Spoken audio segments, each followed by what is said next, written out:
Ballot বিপ্লবটা এমন হবে যা হয়তো আপনাদের কাছেও সেই তথ্য নেই। জনগণ, নারী, পুরুষ, হিন্দু, মুসলমান ঐক্যবদ্ধভাবে দাঁড়িপাল্লা প্রতীকে শুধুমাত্র শান্তির জন্য ভোট দেবে। আমাদের ঝালকাঠি 1 আসন রাজাপুর কাঠালিয়া নিয়ে গঠিত। এই আসনটিতে ইনশাআল্লাহ আগামীকালের ব্যালট বিপ্লবের মাধ্যমে দাঁড়িপাল্লার বিজয় হবে, এটা জনগণ প্রত্যাশা করে। এদেশের সকল সাধারণ জনগণ সেই আশা নিয়ে বুক বেঁধে বসে আছে।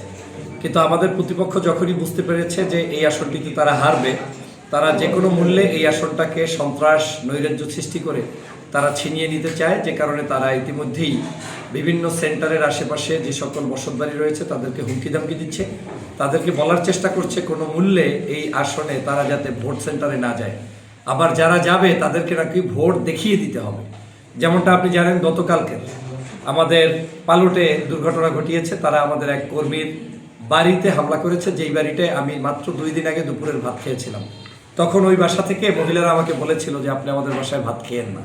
আমি বুঝতে পারি নাই যে কী কারণে বলেছিল। আজকে শুনলাম যে আজকে তার বাসায় আক্রমণ হয়েছে, তার সেখানে পরিবার সহ তাদেরকে জিম্মি করে রাখা হয়েছিল এবং রাতের বেলা সেই জায়গায় বড় ধরনের একটি দুর্ঘটনা হওয়ার সম্ভাবনা ছিল। তারা সেখানে ঘরবাড়ি কুপিয়েছে এবং ভেঙে চুরে চুরমার করেছে।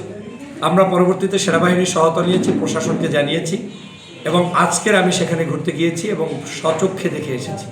শুধু জামাত ইসলামের বাড়িতে আক্রমণ করেছে তা নয়, বড়ইয়া ইউনিয়নের ইসলামী আন্দোলন বাংলাদেশের 5 জন কর্মীকে তারা আহত করেছে এবং প্রতিপক্ষ আজকের যে বিএনপির বড় রাজনৈতিক দল দাবি করেন সেটার যে প্রার্থী, তিনি নিজে আবার লাইভে এসে নির্লজ্জভাবে বলছেন যে ইসলামী আন্দোলনকে তারা আক্রমণ করে নাই, সেটা তাদের পারিবারিক দ্বন্দ্ব। অথচ ইসলামী আন্দোলনের প্রার্থী ইব্রাহিম আল হাদি সাহেব আমার সাথেই আজকের সেখানে গিয়েছেন। আমরা সরজমিনে গিয়ে আমাদের কর্মীদেরকে উজ্জীবিত করেছি, সেন্টারে থাকতে বলেছি, ভোট ডাকাতির বিরুদ্ধে আমরা দাঁড়াতে বলেছি এবং আমরা সিদ্ধান্ত নিয়েছি পালটে সহ বড়ইয়া ইউনিয়নে যেখানে জামাত ইসলামের কর্মী আক্রান্ত হবে সেখানে ইসলামী আন্দোলন আমাদের পাশে থাকবে, যেখানে ইসলামী আন্দোলন আক্রান্ত হবে সেখানে জামাত ইসলাম তাদের পাশে থাকবে।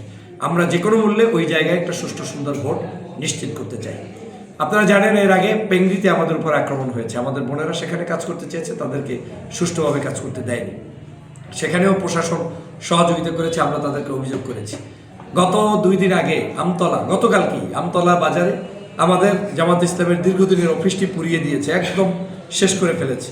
পরবর্তীতে তারা কিন্তু আবার ওখানে একজন ছাত্রদলের লোককে ডেকে এনে কর্মী সাজানোর নিরপেক্ষ সাজিয়ে বক্তব্য দিতে গিয়ে নিজের মুখেই আবার কেউ বলছেন তিনি আমাদের দল করেন, আবার কেউ বলছেন উনি নিরপেক্ষ, এবং সেটাও কিন্তু ভিডিও ভাইরাল হয়েছে যেটা জামাল সাহেব করেছেন। তার মানে তারা সর্ব অবস্থায় সাজানো নাটক দিয়ে আমাদের উপরে অত্যাচার, জুলুম, নির্যাতন করে ভোট কারচুপি করতে চায়। কিন্তু আমরা বিশ্বাস করি আগামীকালকের ব্যালট বিপ্লবটা এমন হবে যা হয়তো আপনাদের কাছেও সেই তথ্য নেই।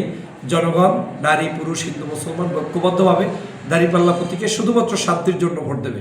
কারণ রাজাপুরের মানুষ চাঁদা দিতে অভ্যস্ত না, রাজাপুরের মানুষ সন্ত্রাস, নৈরাজ্য সৃষ্টি করতে অভ্যস্ত না।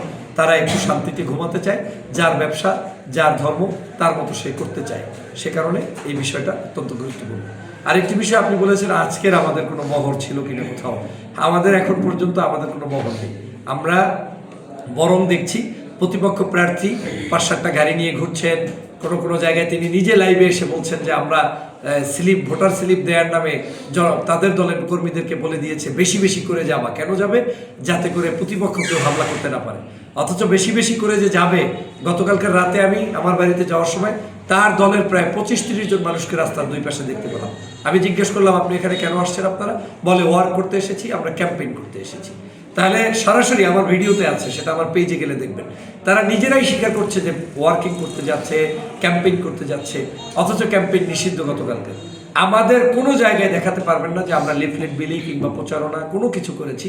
আজকে আমার অনুমোদিত 2টো গাড়ি নিয়ে আমরা পালটে গিয়েছি এবং এ গাড়ির ক্ষেত্রে আইন কিন্তু আগামীকালকে থেকে প্রযোজ্য, যেটা সকাল থেকে আমরা সম্পূর্ণভাবে একজন ক্যান্ডিডেট একটা ব্যবহার করতে পারবে, আমার প্রধান এজেন্ট যে সে আর একটা ব্যবহার করতে পারবে, এবং পার গাড়িতে 5 জন সদস্যের অতিরিক্ত কেউ থাকবে না, ইনক্লুডিং ড্রাইভার। আমরা প্রত্যেকের পাস নিয়েই চলছি, আমাদের প্রত্যেকের অফিসিয়াল ডকুমেন্ট সহ আমরা গাড়িতে চলাফেরা করছি।